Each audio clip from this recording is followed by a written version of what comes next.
Inside the National Assembly, lawmakers are pushing to rewrite the documents that defines how this country is governed. 87 amendments touching elections, policing, local government, and the control of resources. But to understand the drama unfolding now, we must travel back to the story of how the Constitution itself was born. The year was 1999. After decades of military rule, Nigeria was preparing to return to democracy. General Abdulsalami Abubakar set up the Constitution Debate Coordinating Committee and gave them weeks, not months, to gather opinions, and then handed the final job to a military drafting committee. What is the result? A constitution delivered to Nigerians without a referendum, rushed, military shaped, and filled with ambiguities and centralized powers that reflected the priorities of the armed forces at the time.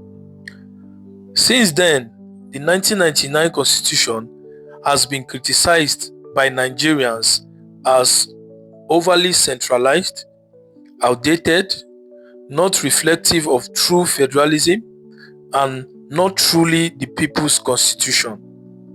This is the foundation today's lawmakers are now trying to overhaul. Inside the House of Representatives, a constitutional thunderstorm is brewing. Lawmakers are debating about 87 bills that will reshape the electoral system, establish state and community police, grant full autonomy to the local government, expand resource control, and decentralize key powers away from the federal government. This is not an easy task. This is a political earthquake.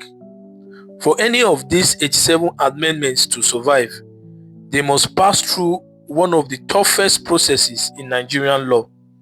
1. 2/3 of the House. 2. 2/3 of the Senate. Then 3. Approval by 24 out of 36 state assemblies. Then number 4. Transmission to the president, even if some debates whether assent is technically required. In practice, it happens. This is the definition of national consensus. One slip and the bills die. If successful, these reforms could deliver more flexible elections, no more rigid constitutional timelines. INEC can adapt to reality on ground. Number 3, real local government independence. Councils will finally control their own funds, ending decades of joint account controversies with the state. In the past, the federal government sends the state allocation through the state's accounts, inclusive of that of the state and that of the local government. It is the state that decides what the local government have.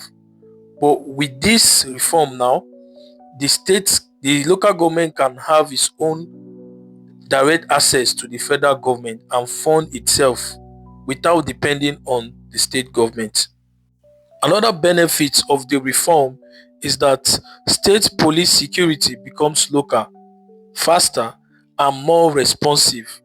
We will not have a situation of insecurity and poor response time from the state, because most times the federal government have to approve for police to be sent to anywhere there is a security challenge.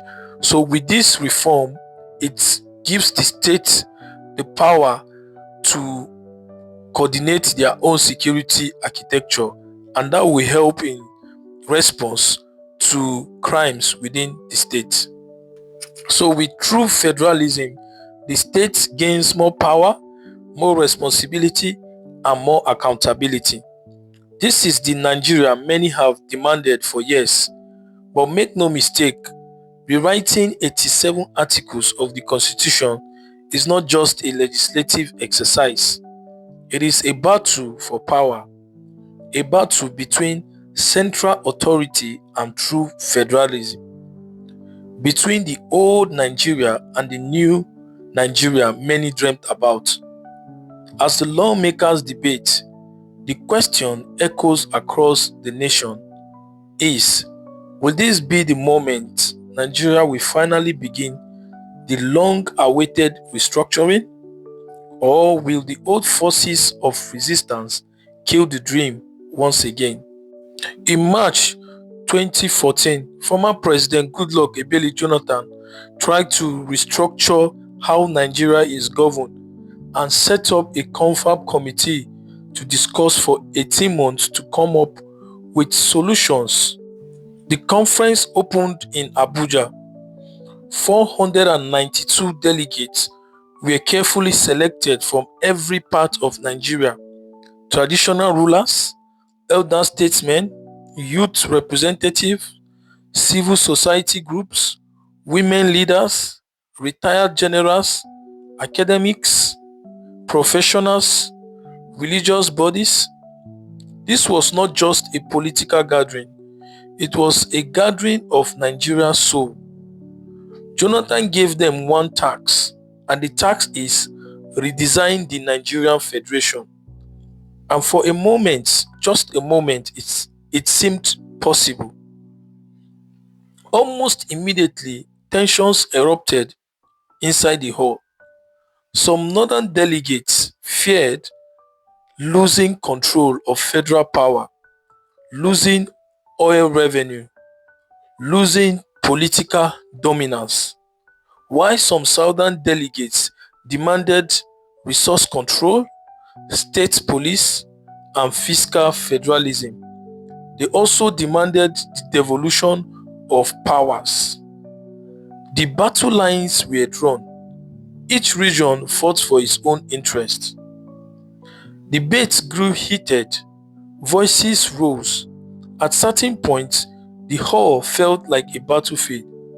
But behind that tension, something extraordinary was happening. For the first time in decades, Nigerians were talking honestly about Nigeria. Against all odds, the conference reached over 600 resolutions, including state police to reduce crime and empower local communities, 2. Resource control, states to retain more revenue from natural resources, 3. Creation of state constitution allowing each state to define its own political and administrative structure, 4. Reduction of federal powers, removing over centralization from Abuja, and 5. Rotational presidencies, ensuring fairness across geopolitical zones, 6. Local government autonomy, ending federal manipulation of local councils, 7. New states to balance regions, including 18 proposed new states. Number 8. Merging and restructuring government agencies to reduce cost of governance. This wasn't just reform, it was a blueprint for a new Nigeria, more balanced, more efficient, more stable. The delegates had done the impossible, but outside the hall, a political storm was gathering. As the confab gained momentum, Jonathan's political enemies began to panic. They saw restructuring as a threat, a shift of power away from the center, a shift away from those who had ruled Nigeria for decades. Opposition politicians framed the conference as a waste of money, a political strategy to win re-election, a southern agenda, so they say. Even within government, powerful figures were uncomfortable with it. The 2015 election were approaching. The APC saw restructuring as a weapon that could strengthen Jonathan politically, so they fought it relentlessly.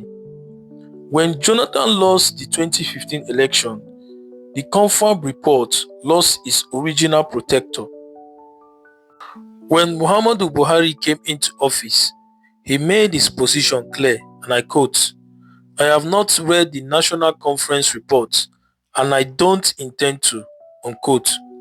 With those words, 600 resolutions, 18 months of work, the drama of 492 delegates, all were shelved. The restructuring that could have changed Nigeria was buried before it had a chance.